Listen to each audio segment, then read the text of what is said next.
nos referíamos a él. Sabíamos que iba a ser el mayor buque de pasaje del mundo, pero entonces no lo llamábamos Titanic. Estuve allí desde el principio. Vi cómo los carpinteros de Rivera colocaban los bloques de quilla. Empezaron poniendo grandes bloques de madera en la grada. Después colocaron sillas sobre ellos, con una columna vertebral. A ella las cuadernas como un esqueleto.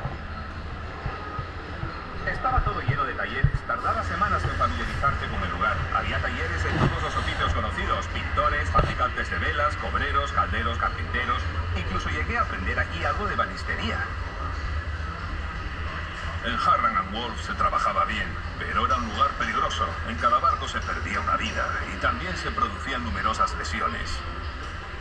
Durante un tiempo trabajé en el taller de maquinaria. Estaba muy bien equipado. Allí construimos los dos motores de triple expansión y cada uno de ellos era alto como una casa de 3 plantas.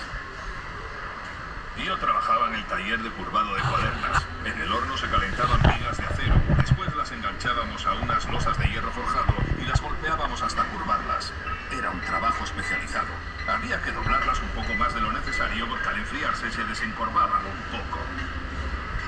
Las planchas externas que formaban el casco pesaban hasta 4 toneladas y media. Eran más altas que yo. Las planchas se colocaban con los extremos superpuestos, por debajo o por encima, una tras otra. Lo llamábamos trincado. Un capataz me dijo que ese era el método con el que se construían antiguamente los buques de acero.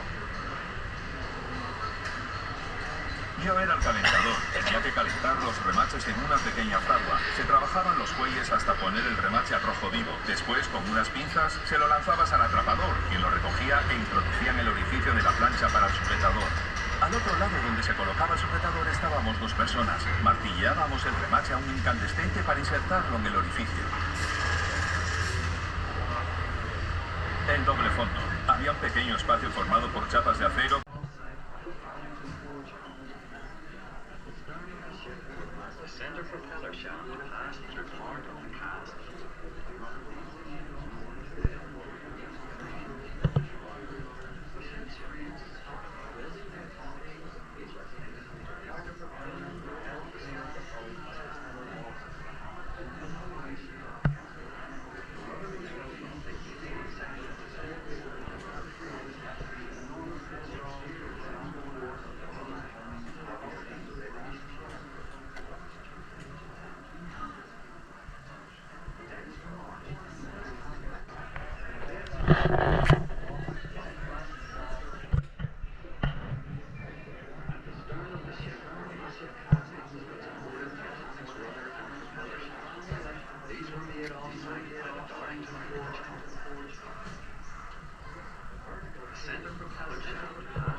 75,000 pounds of fresh meat, 40,000 eggs, 1,000 sweetbreads, and 8,000 cigars.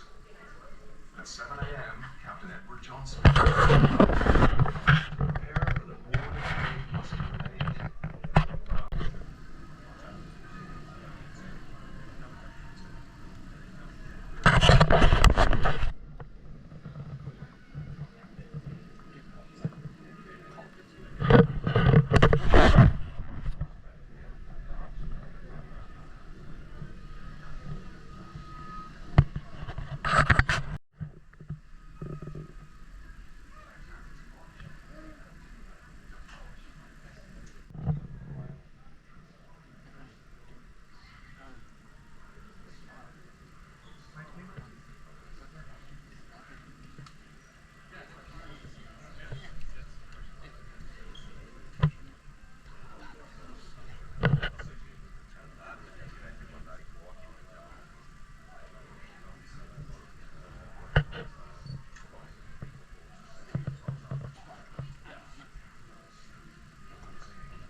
but the legacy is refound pride.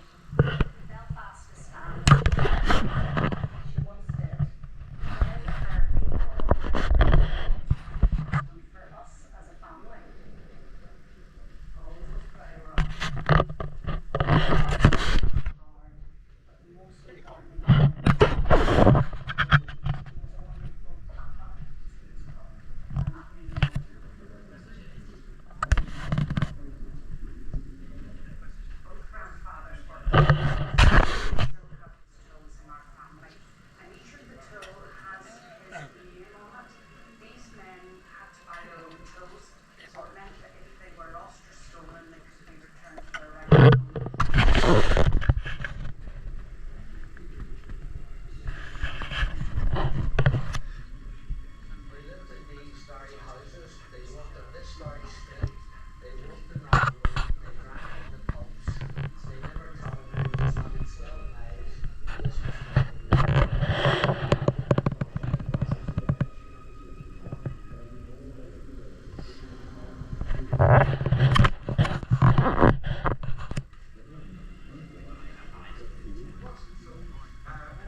Attention all able-bodied men.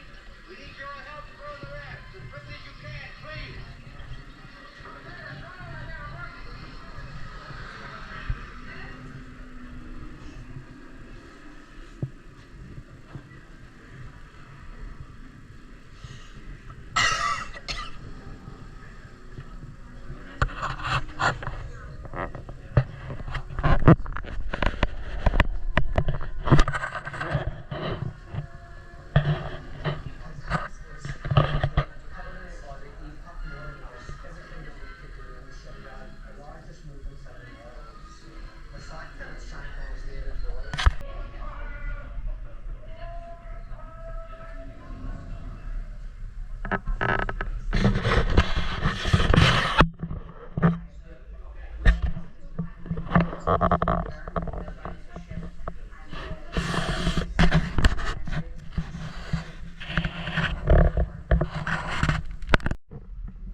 Too traumatic because it altered the lives of my grandmother's family. Certainly when Roderick left on that maiden voyage, he said to his wife and the two children, look after mama.